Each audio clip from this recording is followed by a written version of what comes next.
Mi chiamo Marco Annichiarico, ho 49 anni, però me ne danno di più, infatti mi cedono il posto sui mezzi pubblici e questo è un grave problema, e sono un curacaro, nel senso che di me potrei dire tante cose, che sono uno scrittore, un autore, un poeta, un ex fotomodello, e però niente riesce a descrivere quello che sono diventato da quando ho iniziato a occuparmi di Lucia, che era mia mamma. Allora, per quella che è stata la mia esperienza degli ultimi anni, la bellezza conta moltissimo e si può riuscire a trovare un po' ovunque, anche in una situazione brutta come può essere vivere accanto a una persona con l'Alzheimer, o meglio, non tanto vivere accanto a una persona con l'Alzheimer, ma avere a che fare con una persona con l'Alzheimer. La bellezza va ricercata, all'inizio non è semplice perché comunque c'è tanta difficoltà a dover affrontare sia a livello emotivo che a livello pratico quella che è la nuova condizione, la nuova vita che si propone, però poi la bellezza si può riuscire a ritrovare. Io direi che la bellezza è ascoltare musica, ad esempio, è stare in un prato sdraiati a guardare tutto quello che c'è attorno. La bellezza è avere una persona che ti vuole bene, è occuparsi di una persona a cui si vuole bene, ed è cercare di volersi bene, che a volte è una cosa un po' difficile da fare. Quando cerco bellezza, uno dei luoghi in cui mi piace andare è il Museo Boschi di Stefano, la casa Museo Boschi di Stefano a Milano, ed è una casa dove i proprietari, appunto Boschi e Di Stefano, avevano raccolto una miriade di opere d'arte, quindi ci sono quadri di Morandi, non il cantante, quell'altro, quadri di Carrà, non la soubrette, quell'altra, e quadri di Fontana, quello che tagliava le tele per intenderci, ed è spettacolare. Tra l'altro il Museo del Novecento di Milano è realizzato quasi interamente con le opere dei coniugi Boschi di Stefano, e quello è una casa bellissima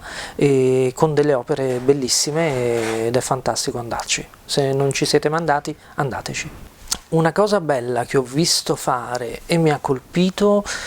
io direi, resto sul tema, vi chiedo scusa, l'Alzheimer Fest, perché Michele Farina ha realizzato attorno alla tragedia che ha colpito a sua madre, quindi l'Alzheimer, è riuscito a realizzare qualcosa di straordinario, di bello, un festival dove ci sono persone con Alzheimer, dove ci sono familiari, e dove praticamente c'è una poesia e un amore in quel festival che è fantastico, ed è un posto dove ci si emoziona sempre ed è veramente bellissimo. La bruttezza è la mancanza di passione, secondo me.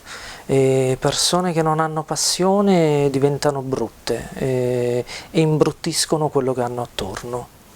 Allora, per quanto riguarda l'educarsi alla bellezza, secondo me ci si può educare ad esempio con la poesia. Io ricordo la prima volta che ho scoperto le poesie di Federico García Lorca con il sonetto del Dolce Lamento, e lì è stato scoprire la bellezza delle parole e la bellezza di quello che si poteva scrivere, e la bellezza anche nella musica. Secondo me c'è molta musica che educa alla bellezza. A me vengono in mente Marco Parente, Paolo Benvenu, Alessandro Fiori, anche i TMO, che erano il mio vecchio gruppo, però questo è un po' di pubblicità un poco occulta, però la bellezza è attorno a noi, è a vedere anche solo gli alberi, il verde i colori i colori che abbiamo attorno. La bellezza è attorno, basta saperla cogliere. Sì. Per molto tempo non ho visto la bellezza che avevo intorno quando mi occupavo di mia madre, perché è difficile riuscire a vederla, e anche assistendo una persona malata di demenza. bisogna riuscire a cambiare prospettiva. A me è riuscito leggendo molto sull'Alzheimer, andando da una psicologa, perché comunque avevo bisogno di un aiuto, di un sostegno esterno, ed è stato molto di aiuto appunto a cambiare la prospettiva e a vedere che la bellezza era ancora attorno a me, era cambiato solamente il mio modo di guardare le cose.